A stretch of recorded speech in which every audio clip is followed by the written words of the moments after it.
Welcome to నా style recipes. ఈరోజు recipe వచ్చేసి ఎగ్ పఫ్ అండి. ఈజీగా ఎలా చేయాలో ప్రాసెస్ చూద్దాం. ఇంట్లోనే చాలా టేస్ట్ కూడా మనం బేకరీలో తిన్నట్టే ఉంది. ఇప్పుడు ప్రాసెస్ చూద్దాం. ఇవి 2 కోడిగుడ్లు అండి, ఉడకబెట్టాలి. కొంచెం సాల్ట్ వేసాను. మనం ఈ టైంలో పిండి కలుపుకుందాం. నేను ఈ గ్లాస్తో 2 గ్లాసులు ఫుల్ గ్లాస్గా మైదా పిండి అనేది యాడ్ చేస్తున్నా అండి. 2 గ్లాసులు సాల్ట్, 1/4 టీ స్పూన్ ఆయిల్ అండి, ఒక 1 spoon oil, sugar 1/4 teaspoon. Sugar salt పిండిలో కలిసిపోవాలి కదా, బాగా మిక్స్ చేయాలి వీటన్నిటిని. ఆయిల్ కూడా.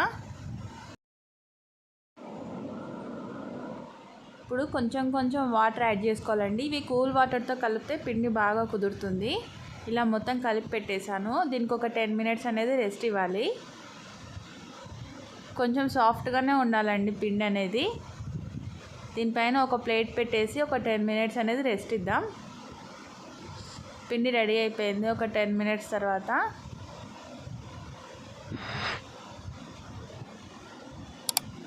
కొంచెం మైదా అనేది జల్లుతున్నాను.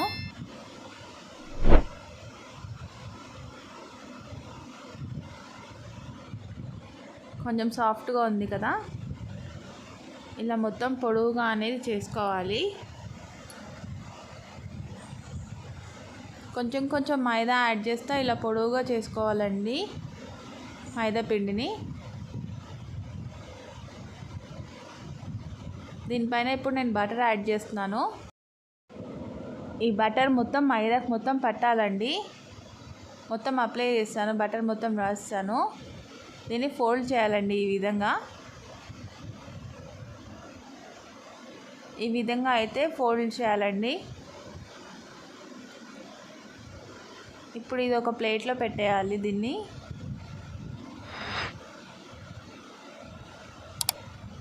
ఇలా ఒక ప్లేట్లో పెట్టేసి ఏదైనా క్లాత్ ఇలా తడి చేసేయాలండి.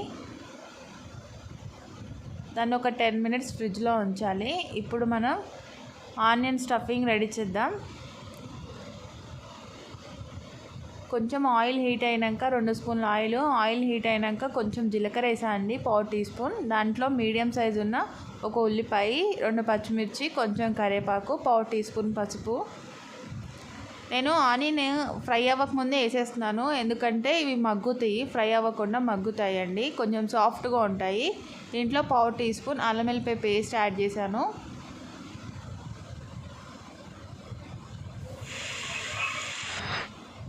పావు టీ స్పూన్ ధనియాల పౌడర్, 1/4 టీ స్పూన్ కారం. మీ టేస్ట్కి తగ్గట్టు సాల్ట్ కూడా యాడ్ చేసుకోండి. సాల్ట్ చూసి యాడ్ చేసుకోండి. కొంచెం కొత్తిమీర యాడ్ చేశాను. ఇవన్నీ బాగా మిక్స్ చేయాలి. ఒక ఎగ్ కూడా యాడ్ చేస్తున్నాను. ఇలా బాగా మిక్స్ చేయాలి. మన ఎగ్ పఫ్కి ఎగ్ స్టఫ్ రెడీ అయిపోయింది, ఆనియన్ స్టఫ్. 2 కోడిగుడ్లు ఉడకబెట్టి పెట్టుకున్నాను కదా, ఇలా మధ్యలోకి కట్ చేయాలి. 4 కట్ చేస్తాను. మనం 10 మినిట్స్ ఫ్రిడ్జ్లో పెట్టి రెస్ట్ ఇచ్చాం కదా, అది తీసేసి ఇప్పుడు ఎగ్ పఫ్ రెడీ చేసుకోవాలండి. షీట్ రెడీ చేసుకోవాలి. ఇప్పుడు దీన్ని మీడియం సైజులో కట్ చేయాలి.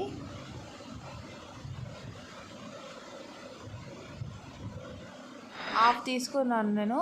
ఈ హాఫ్ని ఇలా మళ్ళీ ఇలా చపాతీలాగా చేస్తూనే ఉండాలండి పొడవుగా. మళ్ళీ బటర్ యాడ్ చేస్తున్నాను. ఇలా ఫోల్డ్ చేసేయాలి. కొంచెం కొంచెం మైదా పిండి జల్లుతూనే చేయాలండి ఇది మొత్తం ప్రాసెస్ అనేది.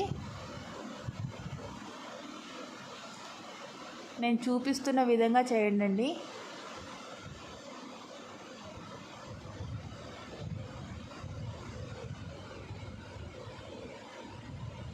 ఎగ్ షీట్ అనేది రెడీ అయిపోయింది. ఎగ్ పఫ్ షీట్ అనేది రెడీ అయిపోయింది. ఇలా నేను 4 విధాలుగా కట్ చేస్తున్నాను, 4 భాగాలుగా.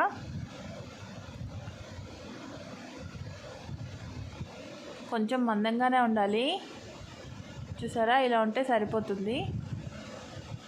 మనం రెడీ చేసి పెట్టుకున్న స్టఫ్ ఉంది కదా, దీంట్లో యాడ్ చేస్తున్నాను కొంచెం ఎగ్. ఇది మైదా పిండి వాటర్ అండి, ఇలా అంచులకి రాస్తున్నాను ఎందుకంటే కొంచెం స్టిఫ్గా ఉంటుందని చెప్పి. ఎగ్ పఫ్ అనేది రెడీ అయిపోయింది.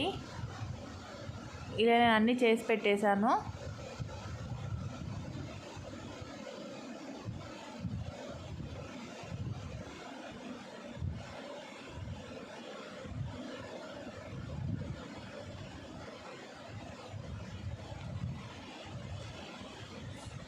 ఏ షేప్ వచ్చినా టేస్ట్ మాత్రం ఎగ్ పఫ్ లానే ఉంటుందండి.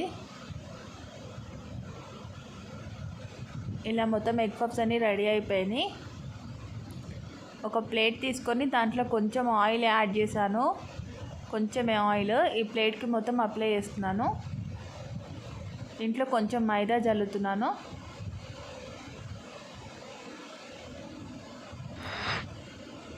ఇప్పుడు మనం రెడీ చేసుకున్న ఎగ్ పఫ్స్ ఉన్నాయి కదా, ఈ రెండింటిని దీంట్లో పెడుతున్నాను ఈ ప్లేట్లో.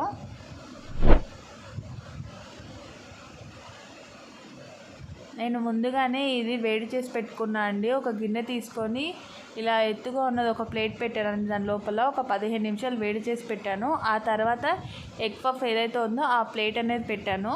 ఇది ఒక 10 మినిట్స్ తర్వాత ఎగ్ పఫ్ అనేది రెడీ అయిపోయింది. చూసారా ఎలా ఉందో? కలర్ కూడా అలానే వచ్చింది కదా. Please subscribe to